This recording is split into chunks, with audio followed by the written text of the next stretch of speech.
Ibabahagi po natin ngayon ay isa sa, kung napanood niyo po yung ating video tungkol po sa new location po ng Immigration Department of Immigration Tower. Mayroon po nag-comment doon si Madam Charo Robiso. Ang kanya pong tanong is, ang kanya pong message is ito po. Baka pwede niyo pong gawing vlog how to process po ng papers dyan sa new office. Watching here in mid-level Hong Kong. Thank you po. Yan, ito po ang ibabahagi natin ngayon. How to process the papers. Depende po yan kung ano pong papers natin. Kaya, tara. Hello po sa inyong lahat at isa na naman pong makabuluhang vlog ang ibabahagi ko po sa inyo ngayon. Kaya samahan niyo po si Madam Chair sa ating vlog for today. Let's go!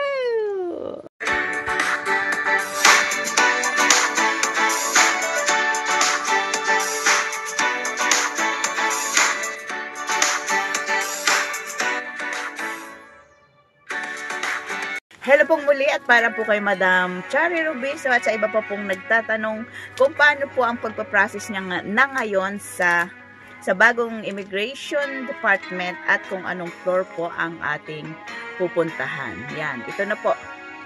Bali po ang dadalhin po natin lahat ng requirements na nakalagay po sa atin kung pupunta po kayo sa Gmail, diba? Sa ano pala sa i-search niyo po doon kung anong mga kailangan.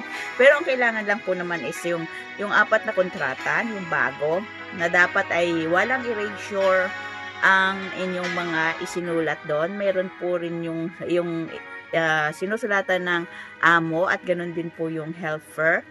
Naroon din po yung, kung may erasure man po, ay pirmahan niyo po both employee at saka employer para po hindi kayo pabalik-balik. Ang una po yung dadalhin syempre is yung huling visa na ibinigay sa inyo ng immigration noong halimbawa yung huling visa, hindi po ba isa 1 year lang ang ibinibigay nila. Yung unang 1 year na visa na galing mismo sa immigration ay dadalhin nyo po yung 4 na kontrata, yung lumang kontrata, yung passport, xerox copy ng ID ng amo na may nakasulat po doon ang telephone number. Ganon din po yung xerox copy ng inyong ID. Naroon din po ang inyong telephone number nakasulat po doon sa papel. Yun po ang inyong dadalhin. Bali, pumunta po kayo ng maaga. Lalo na po doon sa mga OFW, Overseas Filipino Worker, doon po kayo pupunta sa di po ba naipakita ko sa inyo yung video ng pinakagusali ng bagong immigration last time? Bali, pupunta lang po kayo doon. Papasok po kayo doon sa pinakaloob po niya.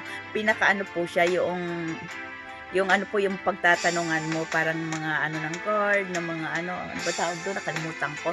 Basta may mga guard po doon na marami. Tapos tatanungin niyo lang po saan po dito, or ituturo sa inyo yung lift, kung saan kayo aakyat, kung saan yung gagamiting lift. Sasabihin nyo lang po na sa 4th floor kayo pupunta. Yan po yung pinaka opisina ng mga OFW. Tapos, pag nandun na po kayo, nakakit na po kayo sa 4th floor, lalabas kayo ng lift. Meron na naman po siyang pinaka parang office ng mga guard nandun. Tapos, ituturo po sa inyo kung saan kayo papasok o kung saan kayo pupunta. Maraming hilera po siya ng mga windows. 1, 2, hindi ko lang nabilang kung ilan. Tapos, doon po yung mga recontract po, yung mga dating amo pa rin, kumbaga recontract kayo sa dating yung amo, doon po kayo pipila sa tapat ng window 20, remember, window 20 or 21, yan po ang pinaka-window o line ng mga magpa-process. Hindi na po kailangan ang magpa-online reservation kayo. Kasi yung sa 20 at 21 po, yun po yung drop-in na tinatawag. Yung i-drop nyo lang po yung inyong mga papel. Pero doon po kasi sa dati, i-drop natin sa pinaka-box. Ngayon po, pipila po tayo doon sa window 20 o 21. Pag tayo na po kasi nakapila pa yun, tapos tatawagin tayo ng nung officer doon. Kapag naroon na po tayo, either sa 20 or 21 na windows, ang ipapakita lang naman sa atin, ibibigay natin lahat ng papers natin, parang katulad nito, nakalagay po siya. Pero inalis ko po yan dyan sa lalagyan. So, ganyan po siya. Inilagay natin doon sa pinakailalim ng windows. Ito po yung sinasabi ko sa inyo na dapat nyong dalhin. Yan. Ito po ay yung bago na. Ito yung last na ganito na nanggaling po sa immigration ang dadalhin nyo. So, yan. Yung luma po ano po niya, tapos titingnan po ng officer kapag walang kulang, ano po, i-interviewin na po kasi kayo doon eh. Last time po kasi sa akin, nung nag-process ako, hindi ko po dala yung ganito. So, sabi ko, hindi ko maalala ito yung sinasabi niya kasi hindi ko matandaan na mayroong ganito. Kasi nga, ang nag-aasikaso kasi ng papers ko yung amo kong babae. So, siya lahat ang nakakaalam. Ang ipinakita ko lang po ay yung huling maliit na visa. Diba? Pag 1 year ka, halimbawa na-process mo ngayon, kailangan this year, bago matapos uli yung isang taon ng pagpaprocess nyo, dapat makauwi ka, diba? Dapat maka-exit ka ng Hong Kong. Tapos bibigyan ka ng visa. Diba dati itinatatak sa passport natin ang visa. Ngayon is yung maliit na papel lang ang ibinibigay sa atin. Pag tayo ay nakabalik na at nakauwi tayo doon sa 1 year natin. Yun ang dala ko. So, in-interview niya ako, nahanap niya dito. Sabi ko, I don't know what are you talking about? So, pinalipat niya ako doon sa window 21, tapos tinanong ako, sabi niya, where's this? Sabi ko, I don't know what are you talking, and I didn't bring any. Sabi ko ganun. So, ang ginawa nung immigration is, may locker sila doon ng mga papers nyo. Hinanap niya. So, nung makita niya, sa interview lang ako, the same amo, ano pangalan ng amo mo, ilang taong ka na sa amo mo. Ganun lang ang tinanong niya. Tapos, nung matapos na, inaano niya ng papers ko, sabi lang niya sa akin, okay, you just wait 1 month to 6 weeks yung visa at darating na yun sa kung saang email o kaninong email nyo kung kaninong email yung inilagay mo dun sa papers na mga sinulatan mo.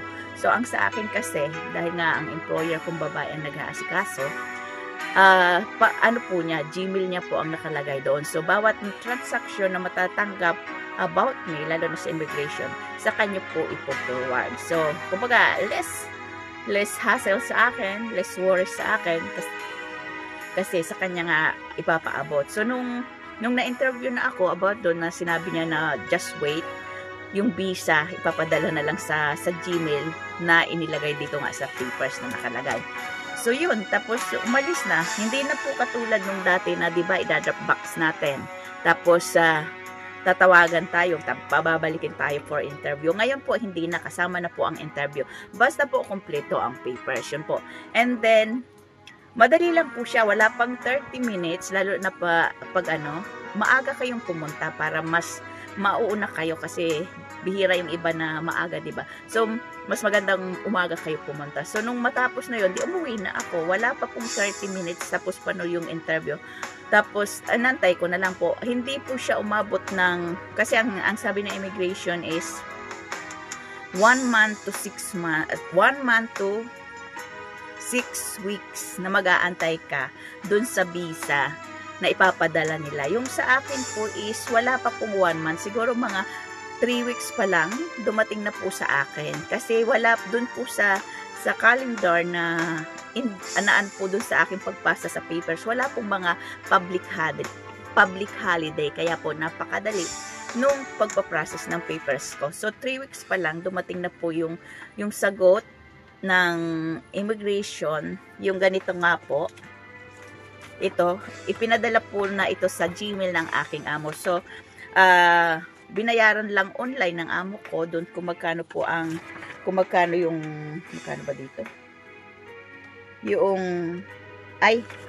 Binayaran na lang niya online kasi ang visa po is worth 230 Hong Kong dollars. So, online din pong binayaran ng aking employer. So, on that day din po, nag-xerox siya ng 2, isa sa akin, isa sa kanya nitong pinaka-visa. So, yan po. Napakadali po. Kaya, kumbaga, isinasaalang-alang din sa atin ng government ng Hong Kong yung pagpapadali po ng pag-process sa papers. Akala natin very hassle kasi nga lumayo siya na dati ay dyan lang sa Wan Chai yung immigration, di po ba? Ngayon pumunta na po siya sa Chuk Wan O. Pero ang biyahe po kasi is nasa 20 minutes lang po kung tayo ay, kung galing po kayo dito sa Central. Kasi ako po magagaling dito sa Central, tapos ano po ako ng papuntang North Point. Yan, tapos mag-interchange ako ng papuntang yung sa banda, nakalimutan ko. Tapos mag-exit ako ng Chongquan. So napakadali, mga 20 minutes lang po. Tapos lakarin nyo po. Wala pa po siyang 5 minutes doon sa Lakad Hong Kong ba na tinatawag. So 30 minutes tapos po yung inyong pag-aasikaso ng papers nyo. Basta maging alert lang po kayo sa pagsagot sa mga itinatanong sa inyo ng immigration. Kasi minsan tinitingnan din nila how we answer them. Kung paano po tayo tumanggap ng mga tanong, sumagot sa kanilang mga tanong. Tinitingnan po nila yan. Kapag hindi masyadong mahasel o naintindihan nila kaagad, madali po tayo makatapos. So, yun. Kaya 3 weeks pa lang po may visa na po ako. Kaya another 2 years ang ating gagawin. At syempre, bago matapos ang 2025, kailangan ko mag-exit, umuwi ng Pilipinas para po makuha ko yung another 1 year na visa. Pwede rin naman pong mag-China kayo para sa kung ayaw nyo umuwi ng Pilipinas dahil magastos. Totoo naman po. Comment down below po kung sino ang nakakauwi na hindi gumagastos. Kasi ako po talagang wala pong project yan.